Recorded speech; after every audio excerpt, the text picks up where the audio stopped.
Well, it's funny. David Spade has a great bit about John Bonet where he's like, without her makeup, she's not that hot for a 7-year-old, and it's hysterical. It's one of the funniest bits I have ever seen, and he did it, and it just I see the clip still, and I'm like, it is one of the ballsiest. But it's so funny though. This is Coop's Comedy Corner. Buckle up because it's funny as Coop's Comedy Corner.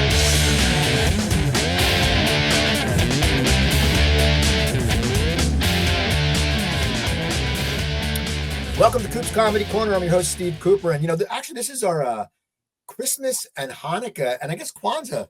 My guest told me Kwanzaa Eve show, which it may not be, but he may be lying. But he's a great guest. But I got to tell you, I got to give you a shout out to my sponsor. Laurel Lanes down on Route 73 in Maple Shade is the ultimate entertainment center.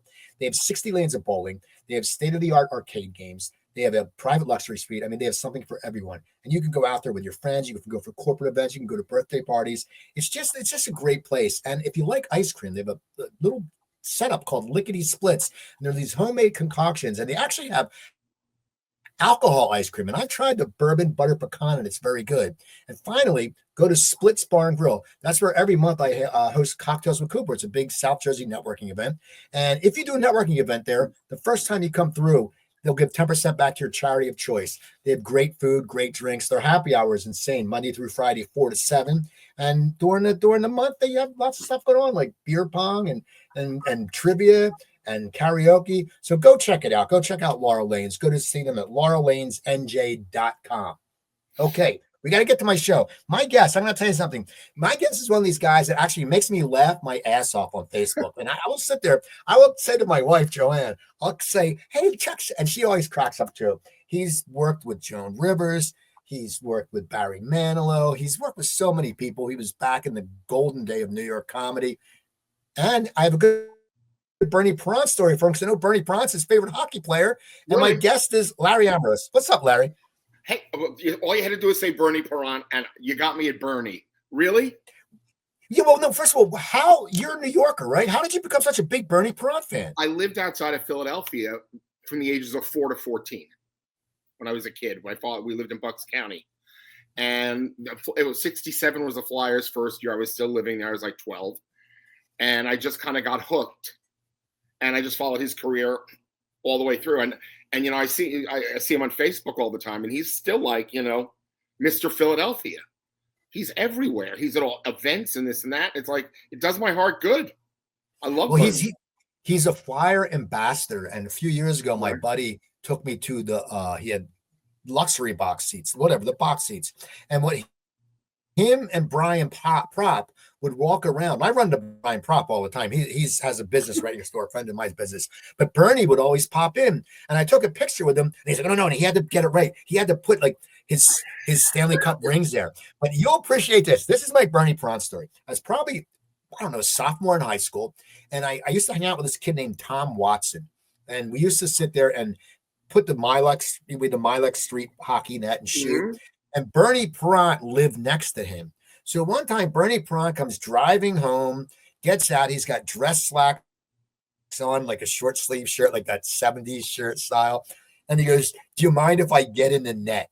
So we got there, and we were shooting. He had no pads. I mean, it was amazing. He just was like knocking shit away. And that was my Bernie Perron story. And as a kid, it was like, oh my God. And I think one of my balls got in there. I think I scored a goal on Bernie Perron. No, that's not like being a nice. Not a lot of people can say that. I know, but I know you'd appreciate that, because I know you love Bernie Perron. Oh man, I remember when he got injured, his career ended in '79. They retired his jersey the following September, and I was living in New York by then. But we got tickets and drove all the way down for his jersey retirement ceremony in the game against the Islanders, and it was very emotional. I mean, he wasn't planning on retiring; he got injured, had an eye injury, and it was just a very emotional night. But it was like I got to at least be there for it, so I felt good. When your hero's done, he's done. But it was nice. Well, it's funny. I want to talk about, your Philly and the New York connection. Now, I met you years ago, and you won't remember it. I used to work the door. I used to work the door at the Comedy Factory outlet. And before I started to do comedy. So I would sit there, there was like 5 of us. We wore those red silk jackets. Yep. And you were the headliner. But I want to know, when did you start doing comedy? Because, you were a New York act that came down because Clay here, he never booked Philly acts because there was really no Philly headliners at the time, and you played the outlet. When did you start doing comedy? What you got you into stand-up comedy? Actually, honestly, laziness. I mean, I have no skill sets whatsoever. I mean, I have a degree in journalism, so I knew how to write. And I was working jobs in New York City. I was doing PR from an architect and that kind of stuff. And a friend of mine, a girl I went to college with, called me and said, "You want to take a comedy writing class?" And I said, "Sure, why not?" So we did that a couple of nights, and it was taught by one of these Borscht Belt comedians, a guy named Dick Lord, who was really a great guy and funny and very nice. And there were probably 20 of us in the class. And they taught us how to structure if you're going to write comedy. But they also made you get on stage. And I had no inkling to do that. So I was writing my stuff and this and that. And at the end, you had to like get up and perform for the whole class. And I didn't want to, but he made me do it. And I was really good. That night, it was just one of those things. So a couple months later, my friend called. She said, "Let's go audition at a comedy club." I put together like a 5-minute set. You know, I mean, this is 1981. So we went down, and it was Catch a Rising Star in New York. And what they did in those days, I don't know if they did this in Philly or not. Mondays was audition night, you know, not open mic, but audition night. And they mix in auditioners with the regular headliners and the big stars and all that. And you would get up at 5 a.m. and stand in front of the club, and there could be 20 people there, and they'd give out numbers out of a hat. It's only like 5 numbers, so you hope you got one. So I picked number 3, which means I would be the third auditioner to go on that night. And then the guy who was number 2 got hit by a car during the day, so I moved up a notch. Good luck. And I swear to God, he got hit by a car, and I said, "Oh, good for me," because you know the narcissism was already kicking in. And I went on that night, and it was a full house. It was a big deal in New York in those days. And I have no idea what I did, but I killed. It was just one of those fortuitous oddball nights where things worked. And so they passed me on my audition and said, "You can start hanging out here," which means you can wait till 3 o'clock in the morning to get on in front of 4 drunks on a Tuesday. But I did that for a while and just kind of slowly got myself more ingratiated in the scene. I quit my job. I was like 25, 26. And I remember I called my father. I said, "I'm going to give this a shot." And he said, "Well, now's the time to do it. Don't wait till there's a family and you're in debt up to your eyes. Go do it now."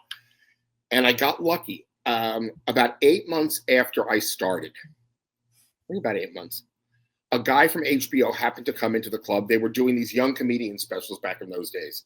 You know, this was before streaming and Netflix and everybody had their own special. And they had done a couple of them. And they were casting, I think it was 6th or 7th annual Young Comedian. Anyway, the guy came in and happened to see me that night. And I'm brand new. I mean, I've been doing this for literally 6 or 8 months. And he booked me on the show. So it was me and Stephen Wright and Schmuck and Valerie, both huge producers and writers in Hollywood, and J.J. Wall and the High-Heeled Women and the late, great Mike McDonald from Boston. And Alan King was the host. And Alan King liked me. I made him laugh. So we taped the show. And I guess it did well because all of a sudden I have a manager. And now in those days, they just send you out on the road. And I had 9 minutes of material and I'm headlining somewhere. I don't know what I'm doing. I quit a job 3 weeks ago. I have no idea what I'm doing. But so they say, "Okay, you're booked in Houston." To do what? Were you going to go entertain Texans for 45? Are you kidding me? I don't know what to. I'm afraid of them. But I learned how to, because when you only have 12 minutes of material and you have to do 45, you better figure it out. And it turns out I was very quick on my feet. Now they call it crowd work. I called it terror. But I figured out how I could work everything in and make it into a set by using them as devices to get into material. And it worked for a while. You know, that's what I did. And it was just literally accidental. You know, it's amazing that happened. And back then, you know, and we have no mutual people Rich Scheidner's a good friend. He's been on the show. And then these people tell you stories. I love Rich Scheidner. He's fantastic. They were saying that there wasn't, clubs were opening all the time. He said, you'd be on the road and someone would be like, "Oh yeah, can you go here?" And for you, you think about it. I always like that story. I started in '88. And the first night I went on a Comedy Factory outlet, I had this great set. And I'm young, I'm cocky, I'm a fucking Right. headliner, and then you think, oh, I'm the best, not knowing what goes into it. And then the next week I go in and I eat shit and I don't come back for a few months. For you though, it must have been weird. Were you having some rocky times? Because the bottom line is, and people don't understand this, the difference between 5 and 8 minutes and 45 with checks dropping and all that is an eternity. I mean, how did you acclimate? I mean, was it really rough on you in the beginning, or just did you? No, just roll with it? It got rougher. It wasn't rough in the beginning because I didn't know any better. I had nothing to compare it to because I was really literally. It's like a bird hatches out of the egg and they say go fly. You figure out how not to crash. So that's all I was really doing, figuring out how to get through it. And I had figured out enough that I had an opening and a middle and a closing. And the other 40 minutes were filler, and I'd figure it out. And that's what I kind of learned to do. And when I was working with Joan Rivers, it's funny because she would do a lot, or I did a lot of what it turns out she did. I write on stage. I come up with something, and I'd remember all of it, and it would become actually a chunk of material. But you try to make it look like you're fresh all the time. But in those days, there was no TV outlets. This is before Roseanne, they started giving comic sitcoms. You passed and you went on the road. That's what was available. And I was just so ill-equipped for that, but it was fun, I mean, and what was interesting is the first time I went to Vegas, they had a couple of different clubs there, like they had the comedy. Did you ever play the Comedy Stop at the Trop or any of the Vegas gigs? I played the Atlantic City Comedy. I was in the competition. I made the finals the year Ray Romano won. Well, down in Atlantic City. So all right. That's a good loss. It's like exactly. You don't feel bad. I wasn't ready. I was surprised I made the finals because I was very unseasoned. I mean, but it was just funny. But so yeah, I remember the Comedy Stop, and there was wasn't there one at the Dunes, or there was like some. That's what the Comedy Stop was at the top. The Comedy Store was the main showroom at the Dunes, which I eventually got to play, which I'll tell you about. I had a fun story for that. I know you'd start going, all around the country, and you learn when you go to Vegas, they'd say you have to slow it down and dumb it down. And it wasn't dumbing it down, it was slowing it down. They're not going to get a lot of stuff. These aren't like what you're used to either in New York or Philadelphia or Chicago or LA. You really had to make it more accessible, which was great to learn, especially when you're writing for other people. You have to learn what I think is very funny. I can do 5 minutes on, philosophy. Well, that's not going to play in Kansas. Not that I'm writing about farming, but you have to figure it out. So it was fun, and Atlantic City was great because it was like for people who couldn't afford Vegas. Right. So, you get like the poor brothers of the old lady with the buckets of nickels. But I always had fun. Philadelphia was a great town for me. It was a great town for me. I don't know why. Every now and then you wind up in a city where it just clicks all the time. Whatever the mentality is. It's funny. Boston was not. It was okay. I thought they're so smart in this and that. Was smarter than I was. But I always had a great time in Philadelphia. I had a great time in Chicago, and I had a great time in St. Louis, which is, believe it or not, a very hip town, surprisingly together. I've heard. No, I know people who lived in St. Louis. It is a very hip town, and when it comes, I know you're a big sports fans. I mean, I remember I was sitting there. There was a comic from Philly named Neil Boble, and we started together. And his wife ended up being he worked at the Comedy Factory outlet too with me at the door. His wife ended up becoming one of the news people on KCAL in LA. And I remember they were in St. Louis and they moved to LA, and I was out in LA, and I remember watching when the Rams beat the I guess it was Tennessee then Titans the last play. We watched it. The station manager for LA was actually ended up moving from St. Louis. And we watched it, and he had bought Joey Bishop's house. So I watched the Super Bowl in Joey Bishop's house in right down on Beverly or whatever it was. It was just that's a fantastic showbiz story. Yeah, it's just like I'm like the guy I knew from Philly, his wife's a newscaster. They knew someone from St. Louis, and the guy, and then like the one sports announcer on KCAL was sitting in there. They'll have to go back to the studio, and it was fun. But yeah, Philly though, Philly was a great comedy scene, and I think it's also because the Comedy Factor Outlet was just a great club. I mean, that was just the way it was set up, and it just if you went in there on a weekend, if you didn't kill, get out of the business. Yeah, it was that. It's like it was the that Ice kind of House in Pasadena.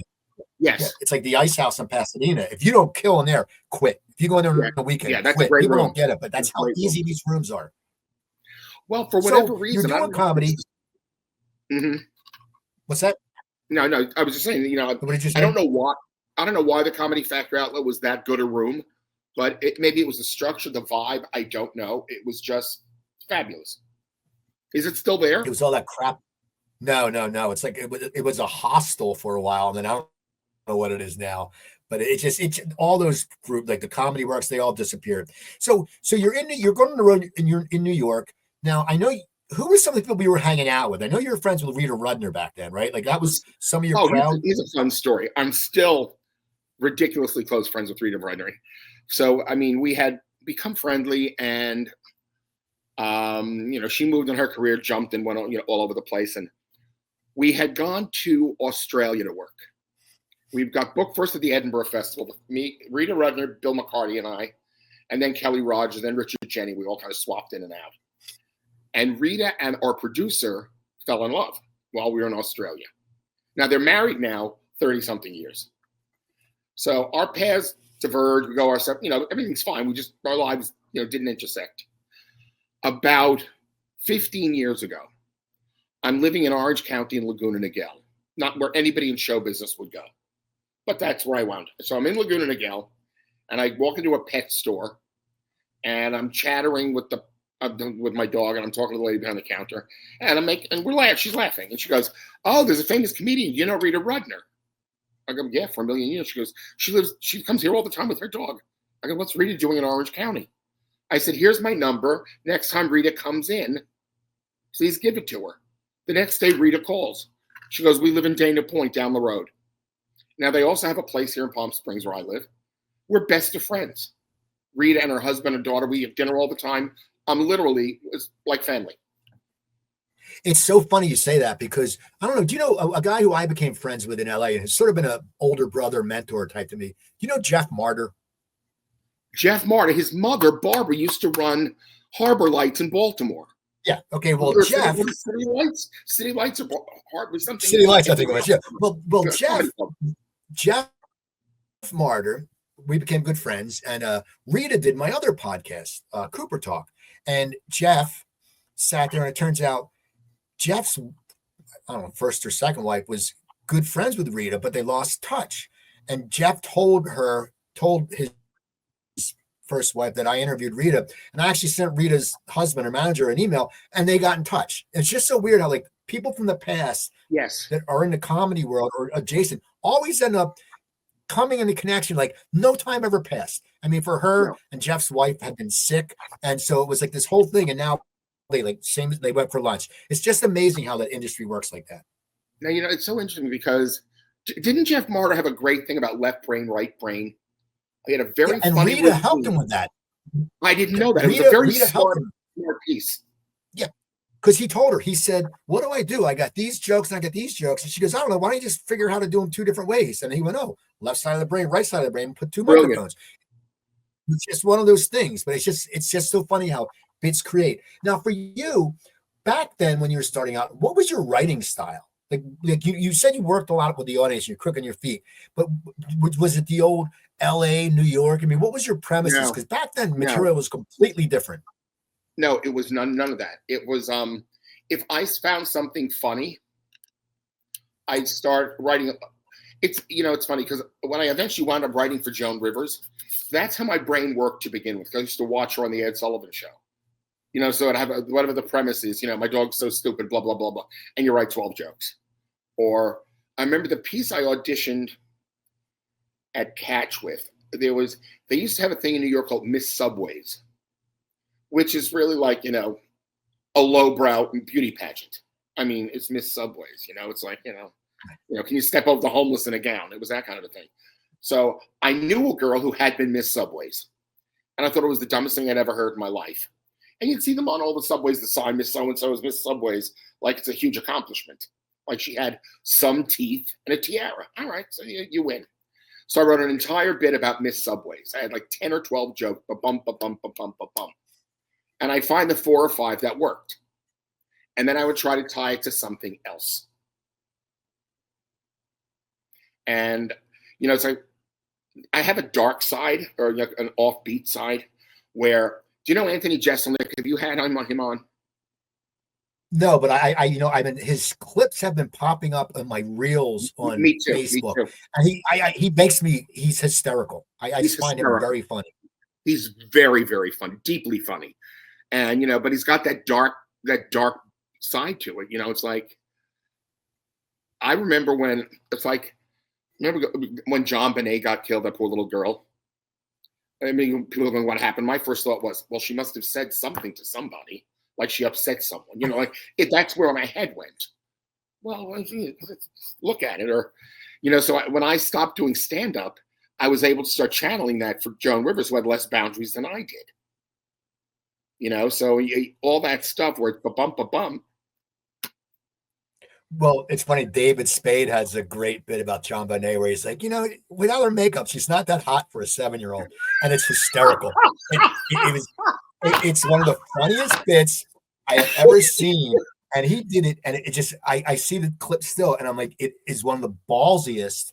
But it's so funny though. It is. He's like, funny. yeah, she's not that hot. So I got a question. So how did you end up meeting Joan Rivers, and were you already deciding to stop stand up before you met Joan, or did you want to maybe open for Joan? I mean, what was the whole relationship? Because you wrote some books with her. I believe you worked on a book with her daughter. A couple of them. We got lucky. They both hit the New York Times bestseller list. We caught a break. Well, she put them on. So how did you meet her? I mean, because Joan Rivers, you know, it's funny. I saw her documentary, and it was so great. And like you said, you know, you growing up, and I remember when she had her show on Fox or whatever it was, Mm-hmm. and just I remember watching her, and she made me laugh. And my parents, you know, my mom and dad, her Joan Rivers and Buddy Hackett would make my mom laugh, make her laugh her ass off. And as a kid, I remember that. But so how did you end up meeting Joan and then working with Joan? Because, you know, she's a legend, and as a writer, you have to have the chops to get that job. How did it all happen? Well, it's funny because it was on a long continuum. When I first started, before I started doing stand-up, when I was taking that comedy writing class back in 1980, 81, whatever it was, someone told us that Joan Rivers would buy material from the outside if she liked it. So I found out who you fax it to in her office. And I wrote like 50 jokes, and I just faxed them over. I said, hi, my name is Larry, and I wrote these, and blah, blah, blah. And I get a call from one of her assistants saying she wanted to buy 7 of those jokes. It was like $10 a joke. It wasn't about that. It was like, oh, my God. So I did that until I started doing stand-up on my own a few months later. Fast forward decades. I'm working regularly on the Mark Twain Prize at the Kennedy Center as one of the writers. And they're honoring George Carlin, who had passed away. You know, he was being honored posthumously. They announced he was accepting the award, and then he died. Joan was one of the people coming down to honor George with the Mark Twain Prize. And so she gets there and she says, I didn't really write anything. Can you match me up with a writer? So they put me in the room with her. She goes, your name is familiar. And I said, I wrote jokes for you a million years ago. So I'm sitting in the dressing room, like during rehearsal with Joan. And she has no material. She didn't bring anything. She goes, what makes you laugh? And I just said, the folly of the Holocaust. So she, oh, you got some balls. She goes, what's your phone number? I want to work with you. So I gave her my number. We wrote a very funny little thing for that night for the Kennedy Center. And she calls me the next day. And she said, I want to write with you. You're very funny. I'll never forget. I asked, I said, what are the boundaries? What's off limits? She goes, nothing. I said, what about Edgar's suicide? She said, I had 10 minutes before they closed the casket.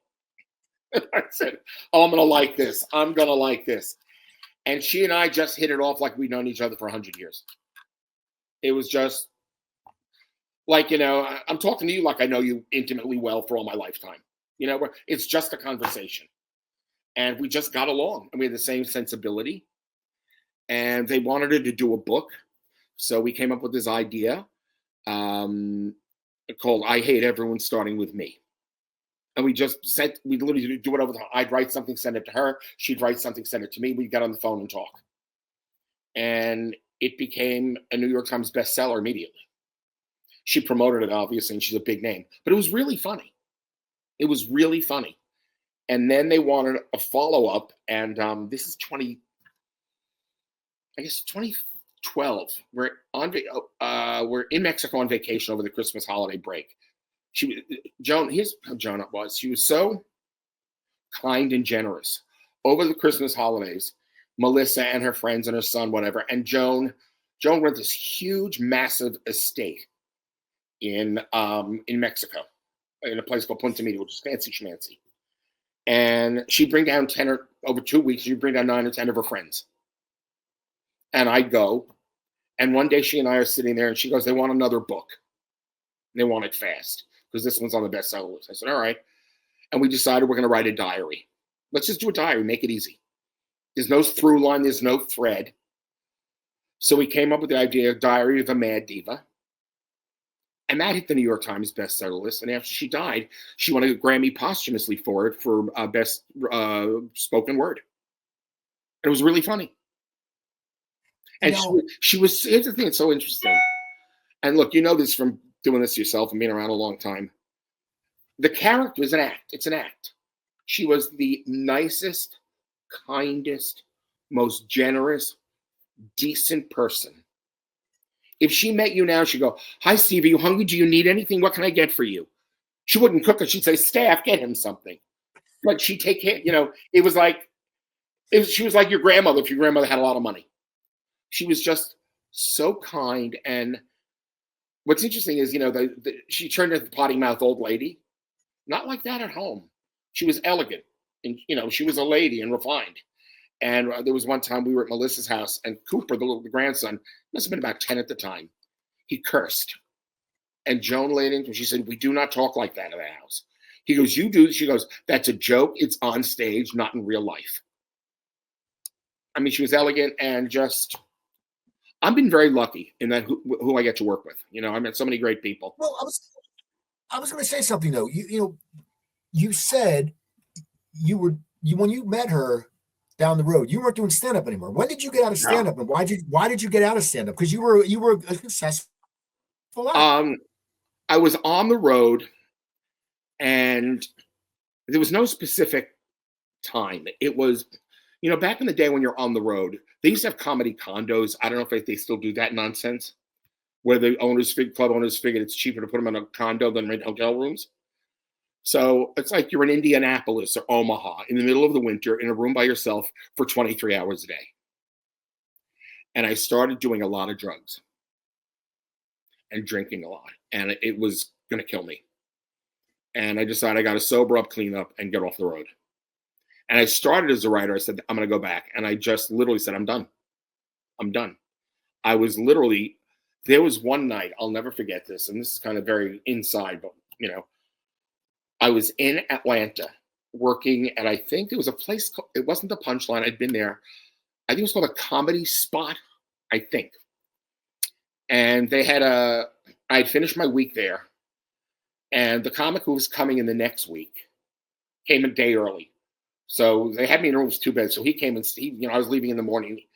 We spent the entire night doing cocaine. I mean, the entire night. Just drinking and doing tons of drugs. We ran out of shit at about 5 a.m. and lights are out. We're both trying to crash. And you hear this pounding sound like someone's at the door. It was my heart. Boom. He literally looks over and goes, what the fuck is that noise? And it was my heart pounding from all the drugs. And I said, I got to stop. And I had one more gig to do in Houston. And I finished that and I was done. I literally thought I was going to die.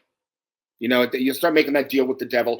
Dear God, if you don't kill me, I'll never do this again. I promise. Well, of course, I was doing it again.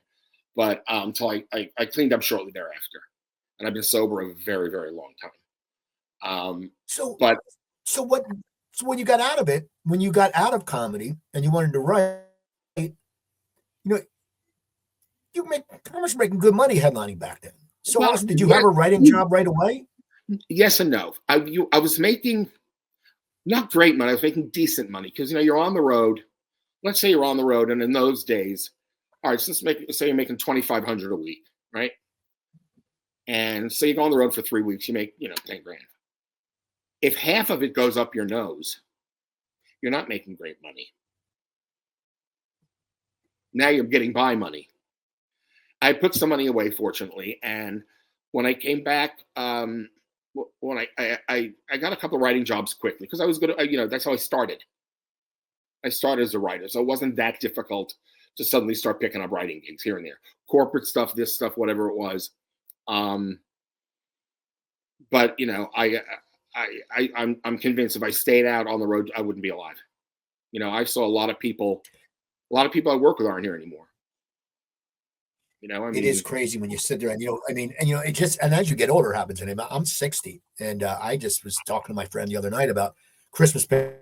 Came up with a friend of mine who died last year, a guy I went to college with who was like a big brother type to me. I found out he's sick. It's true, it happens. But for the comics, there was a lot of people who died back then. And it was just insane.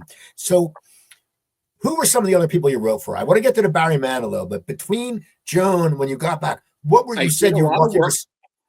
I did a lot of award shows. I worked on the ESPYs for about 10 years, which was a ton of fun. Now that's an experience because what you find is that athletes have very little humor about themselves.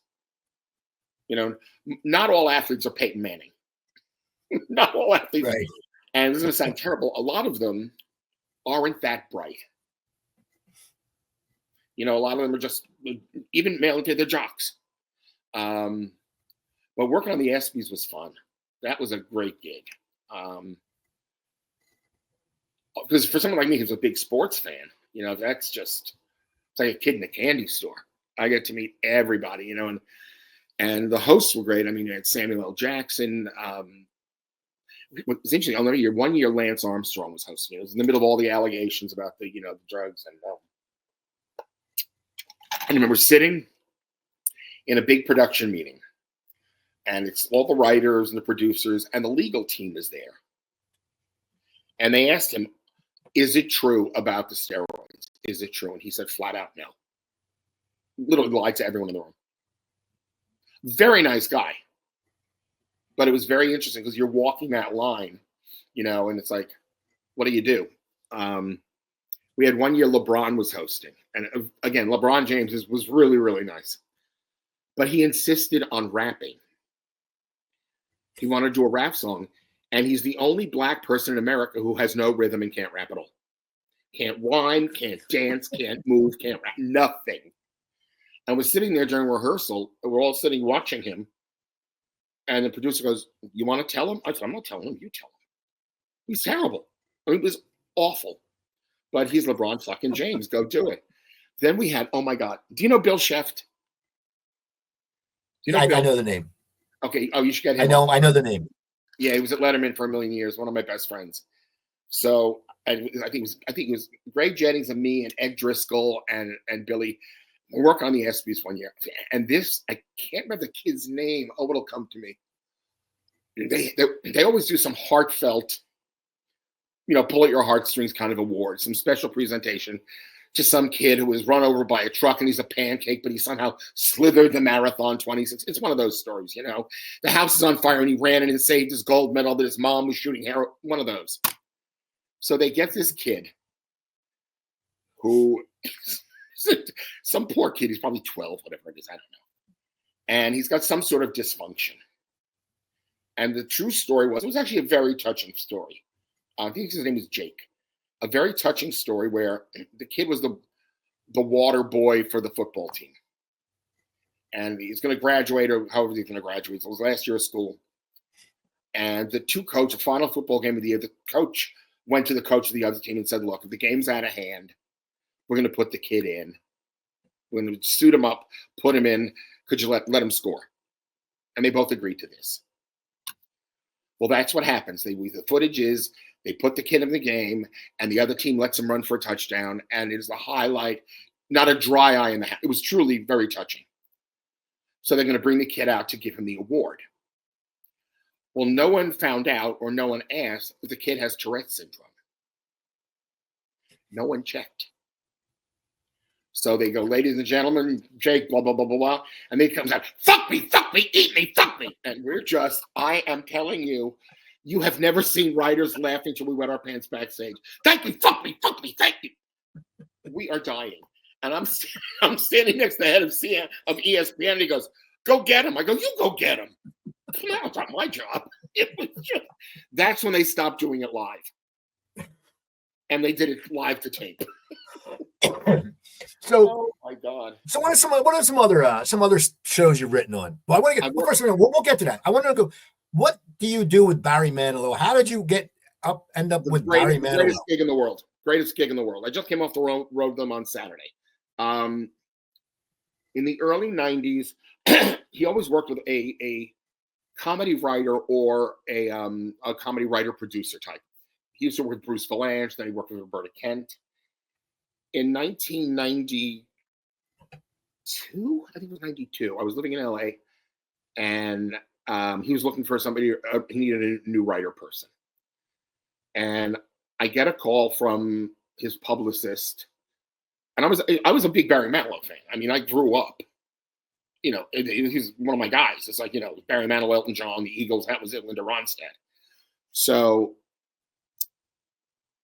they want to meet me. So I go and I'm doing an interview with his publicist, his director, and all that. And it was a couple of nights later, and it's actually a night we're breaking the Yom Kippur fast at my house. I finally had people over and this and that. And the phone rings, and he goes, "Hi, is Larry there? It's Barry Manilow." And it was Barry Manilow. And he goes, "What are you doing?" And I said, "Well, we're breaking the Yom Kippur fast." He said, "Chew fast. I want you to come over." I said, "All right." So I hung up, gave me the information. I said to everybody else, "Clean up and let yourselves out." And I drove over to his house in Bel Air and met him. And we got along great right away. Just got along just easy. And so I started writing for him, just a little bit here and a little bit there. Then he started bringing me on the road periodically, when he needed me for stuff, or he's on doing a tour, whatever. And over the last 10 years or so, 7 years or so, I've been there, not full-time, but close to full-time. I'm on, whenever he's doing a show, I'm there. And one of the reasons I live in Palm Springs is because he lives here.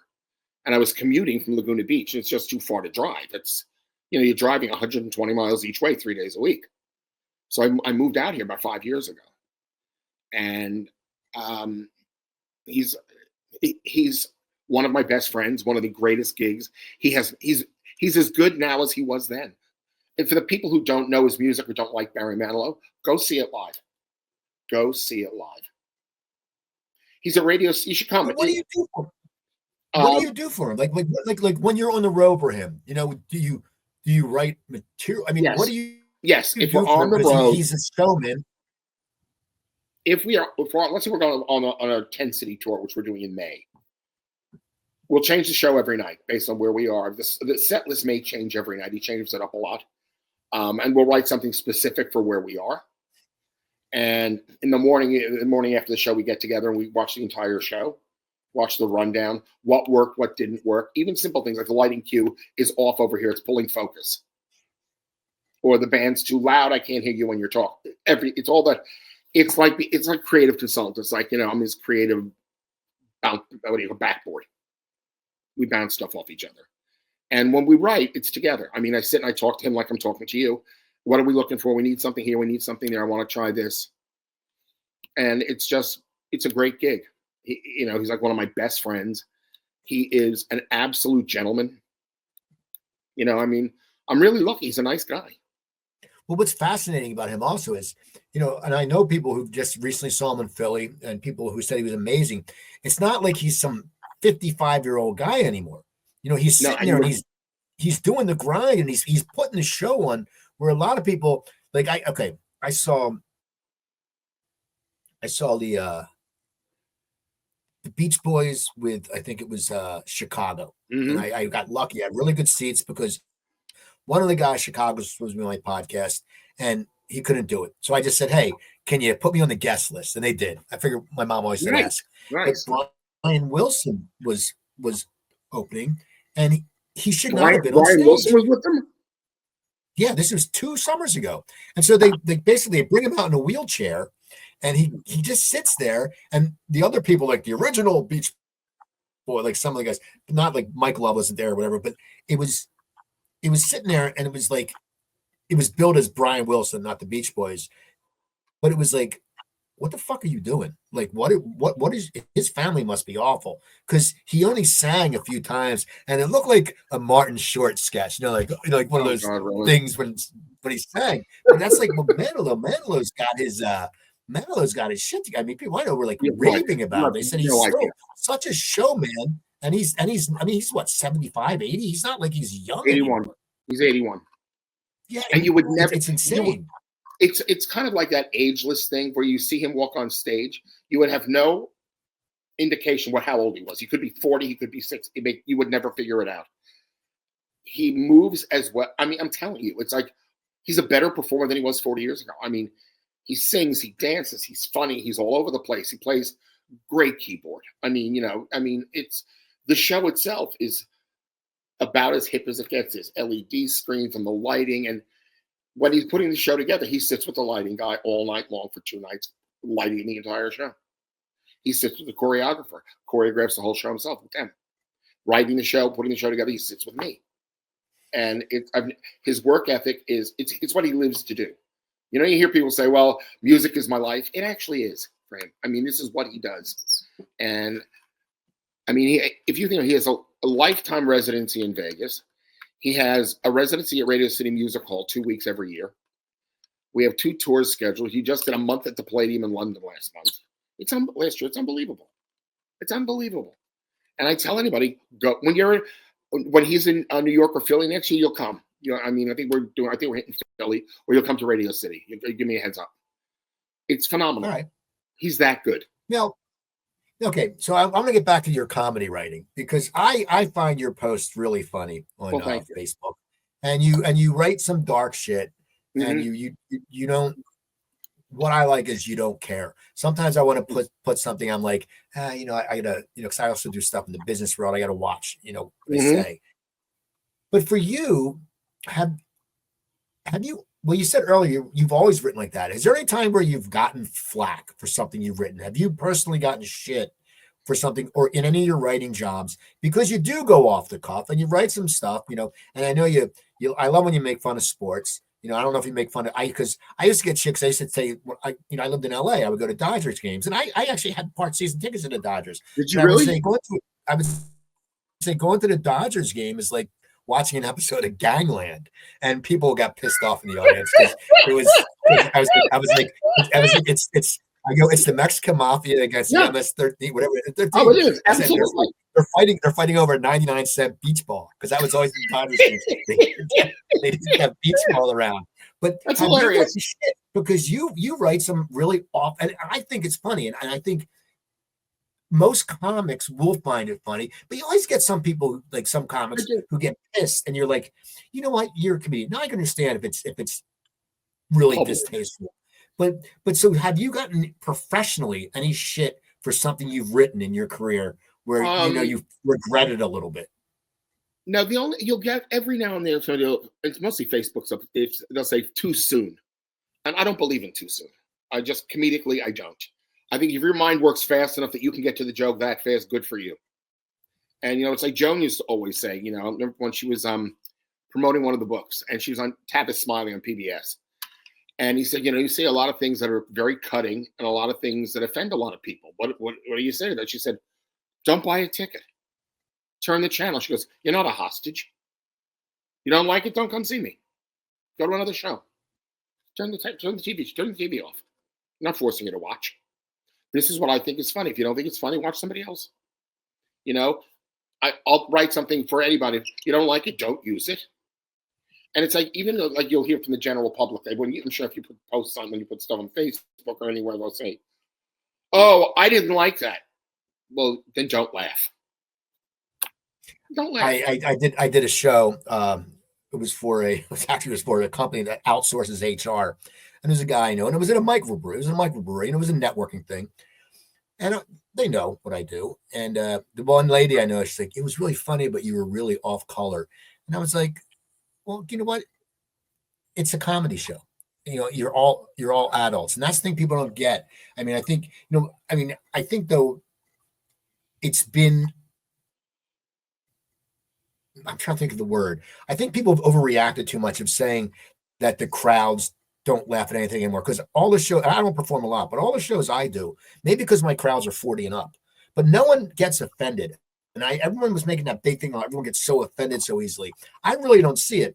And you've had a long career writing, and I mean, do you think people are get offended, or do you think that's just something like yes in and the no. media? I don't know. It's like the way everything's broken down nowadays to the right and the left. The way I tell people, I said, well, on the right they don't get the jokes, and on the left they're offended by everything. So let's go to the middle where everybody else really lives. If I'm doing a joke about someone who's fat, I'm sorry, she weighs 900 pounds. What would you like me to say? She can't fit in a car without a crane. What would you like me to say? It's normal. It's okay. It's funny. I'm sorry. It's not a matter of being woke or unwoke. It's a fucking joke. Again, go back to Joan. She used to say, if something I say bothers you, she goes, I'm a clown. Call your congressman. I'm not running for office. I'm making a joke. Well, I don't think it's funny. Then don't laugh. I don't, we talk about getting older and whatnot. I'm at a point, I'll be 70. I don't give a shit. I don't care. What? You get to I always say, my wife, well, my wife always says I'm like the get off the lawn guy, but I always say we live in a condo, so I don't have a lawn. I just give people the finger out the window, and it's true. I mean, it's one of those things but you're right. You get to a point where you're like, I don't have the time for this shit, and it's like, I've had health problems in the past. I mean, I was in a hospital for 7 days, and my wife was right. I wasn't, we're getting married a few months later. Of course, I told her, I'm not going to die because I'm cheap and I'm not losing the deposit. That's just my thing. But you don't get to a point where you just don't give a shit. Like when you've sat there, and I know, and I'm not, you just had cataract surgery, didn't you? Oh, this has been a year. I've had my left shoulder was completely replaced. I've had 2 eye operations here, cataracts on both eyes. And I'm having spinal fusion surgery in July, I think. I have to have an epidural on Thursday. I have 3 crushed discs. A lot of it, believe it or not. And it's from all the years of playing hockey. Because I said, why am I falling apart? And the doctor just said, well, you're paying for the dance now. You see like all those football guys that can't walk 40 years later. No, is hockey your number one sport? Because I know you write a lot. When I was thinking, who are your teams? Like baseball, I know you're making fun of Ohtani and the Angels, but are you a Yankees, a Mets, a Dodge? I'm a Yankee fan. I'm a Dodger fan. I also like the Mets, and I still like the Phillies a little bit. Okay. If it comes to, the Yankees, Dodgers, I was torn. I just wanted a good series because they're like my. And with regard to Dodgers, when I was born in Brooklyn in 1955. The year the Dodgers beat the Yankees in the World Series. And my parents lived in an apartment across from Ebbets Field. And somewhere there exists a photo of my father. I was a toddler, a baby. During the World Series, I'm sitting on his shoulders, and they could see over the right field wall to where Carl Furillo was in Brooklyn. So I grew up across the street from Ebbets Field as a little boy. I became a Yankee fan because, honestly, I hate Mets uniforms. When I said, it looks like Howard Johnson's. It's preposterous. Like an ice cream party. And then Howard Johnson managed them. How ironic is that? So I just said, anyway, but I love baseball. I love hockey. I love football. I love tennis. The only sport I don't really like is basketball for 2 reasons. One, when I was a kid, it's the only sport I had virtually no aptitude at. Nothing. I was terrible. I couldn't dribble. I couldn't shoot. I couldn't figure out the plays. I was awful. And I never liked it. Plus, it seems to me the first 100 points are superfluous. It's true. You only need to four. I don't watch it. Yeah. So you met a lot of great people. Give me a few good celebrity stories, Larry. Give me some funny things that happened, because you have to have a bunch, and you'll probably write a book in a few years, and it'll be a bestseller. I would never write a book. We did a thing once. Not really a funny story. Jimmy Smits was hosting the ESPYs during the height of NYPD Blue. And he had just quit the series and was being replaced by Rick Schroeder. So he's hosting. So we're all sitting in a meeting, and I just had this idea. I said, how about halfway through the show, you're Jimmy Smith. I said, you're introducing somebody, and you get that Bobby Simone and what death rattle, that cough. Oh, Diane. And you walk off, and Ricky Schroeder replaces you. and it was great. It just killed. Trying to think of any really odd stories that I could. I don't know. You know, it's not like we were at one of the Mark Twain prizes. They always have the night before. They have a big dinner, like the big cast and crew and production dinner at the Four Seasons. And they were was they honoring Carl Reiner that year? Carol Burnett, maybe, I can't remember who it was. Anyway, they go around table to table making toasts. And the last toast was Tim Conway, who is deeply, deeply funny. And we're there for 3 hours, and Tim Conway just stands up and says, I would just like to say, I've never had salmon run through me this quickly. And he ran out of the room, went to the bathroom. It's just, you know, it's more that I've had great experiences than odd stuff. You know, there was one night we were, again, at one of the dinners ahead of the Mark Twain Prize. And I'm sitting at a table with Alan King and his wife and Harry Belafonte and his wife, along with the other writers and producers. Now, I didn't know at the time that Alan King had been one of the March with Martin Luther King. And he and Harry Belafonte, with all the Freedom Riders and all, they were part of it. So they're reconnecting, and I'm like a fly on the wall just listening. And Alan King tells a story. He said the night before the march, they have a big rally at this huge, massive theater. And he goes, I'm the only white person in the building. And they introduce me, and I walk on stage, and there's 7,500 black people looking at me. We're there to honor Martin Luther King. You know, we're going to march. And he goes, you people are very stupid. He goes, he's going to take you to Selma. I'll take you to fucking Vegas. Let's go. And it was just so great. And you see, that's how this and when you get the inside stories, you know, from about celebrities, what their lives are really like. And, you know, I mean, Alan King would tell us stories. He used to open for Judy Garland and what that was all about, and how he said she was, they literally hooked her on drugs when she was 14. You know, by the time she was doing The Wizard of Oz, they had her so wrapped up on pills, she didn't know where she was. And the thing that always killed me about that, if you figure towards the end of her life, I mean, there was a time when she was homeless and bouncing from couch to couch. You can't tell me, and I'm saying just to you as a human, you can't tell me that the millions and millions of dollars she made for those studios, nobody could rent her a fucking apartment for $1,000 a month. Really? Yeah, it's insane. It's insane. You hear now about a celebrity who's really down on their luck. I don't care what happened. I don't know if they had a drug problem, if they were an asshole, whatever it is. This person helped you make multi-millions of dollars. You can't get him a room? Really? Really? I'm not driven by money, so I never understood that. Yeah, it's crazy. It is crazy. So we got to wrap up soon. I got to ask you. Yes. Looking back at your career, and I always like to get this question. I always ask this question because it always fascinates me the different answers I get. You know, sometimes with actors, sometimes with comics, some writers. What are a few things that you're most proud about in your career? You've had a great career. I mean, hell, you know, you work with Joan Rivers. You work with mega stars. I mean, legend. Barry Manilow and Joan Rivers are legends. Yeah. I mean, besides that, that's a given. But what are some things that make you really proud about your career in life?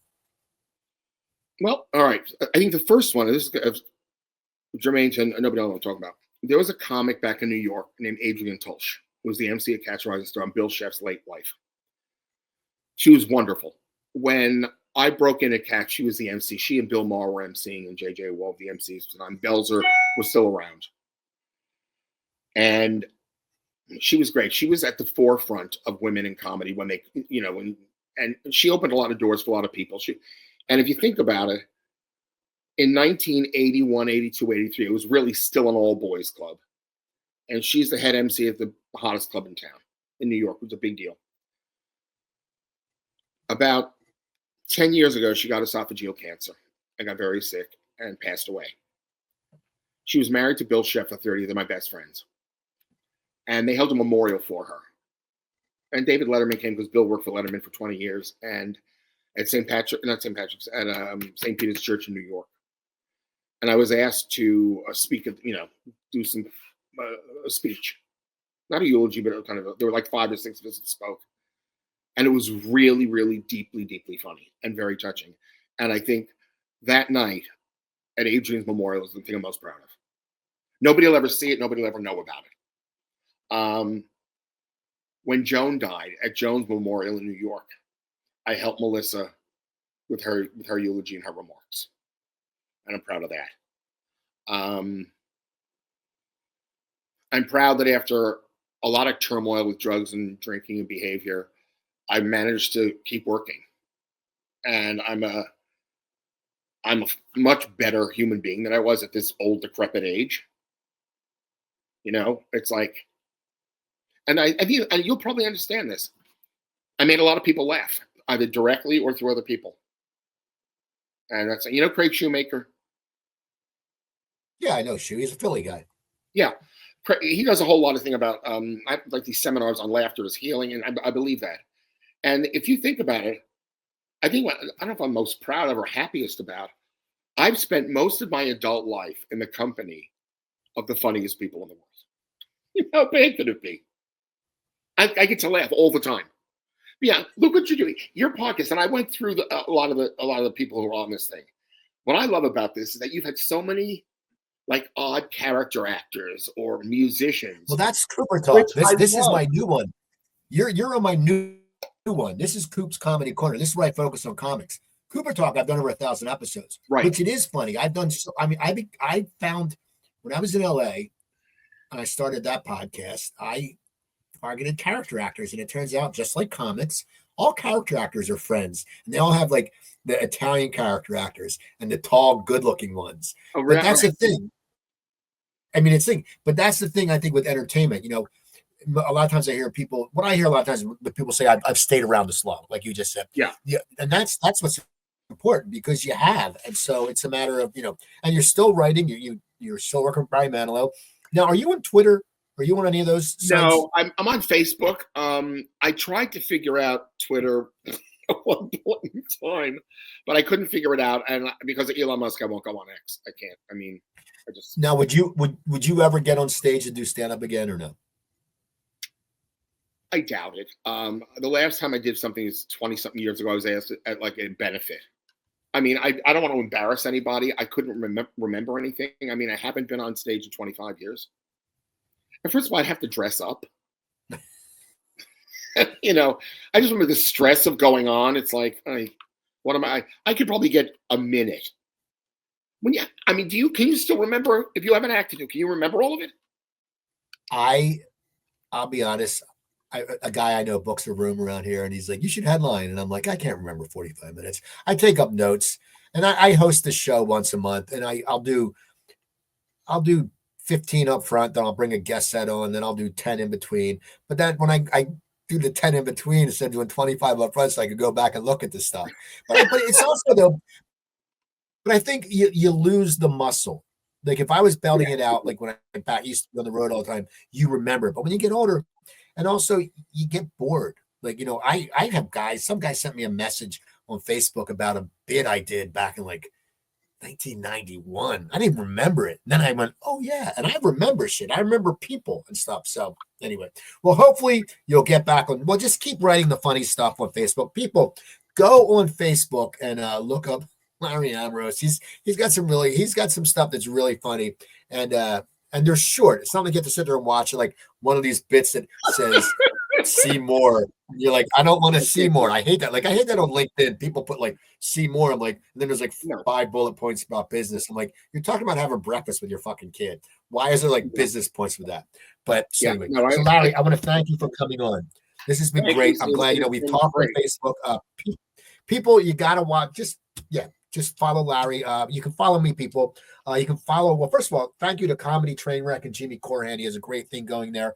Follow us on YouTube. Julia Scotty's got a show. John Kensel, Coleman Green, Corey Alexander. He's got a bunch of people up there. You can follow him and support Comedy Trainwreck and follow us and subscribe to our shows. This is my 14th episode of this show, and I've had Larry on, Rich Scheidner, Steve Scrovan, Jimmy Schubert, Wendy Liebman. I've had some great acts on.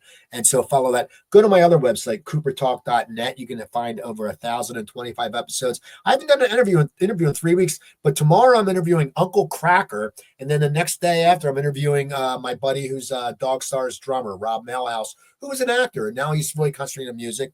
Also on YouTube, the Coop Tank. That's my business podcast. I do a roundtable with 3 South Jersey and Philly business people. I just moderate them. Go subscribe to that. And that's about it. You can email me at thecooptank@yahoo.com. Follow Comedy Trainwreck. Look up Larry Amoros. Don't forget, if you're in South Jersey, Splits at Laurel Lanes, Route 73. The next Cocktails with Cooper is Monday, January 6th. We get like 70 business people come out.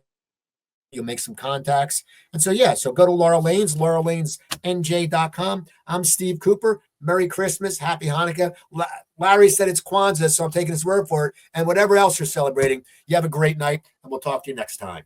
Coops Comedy Corner.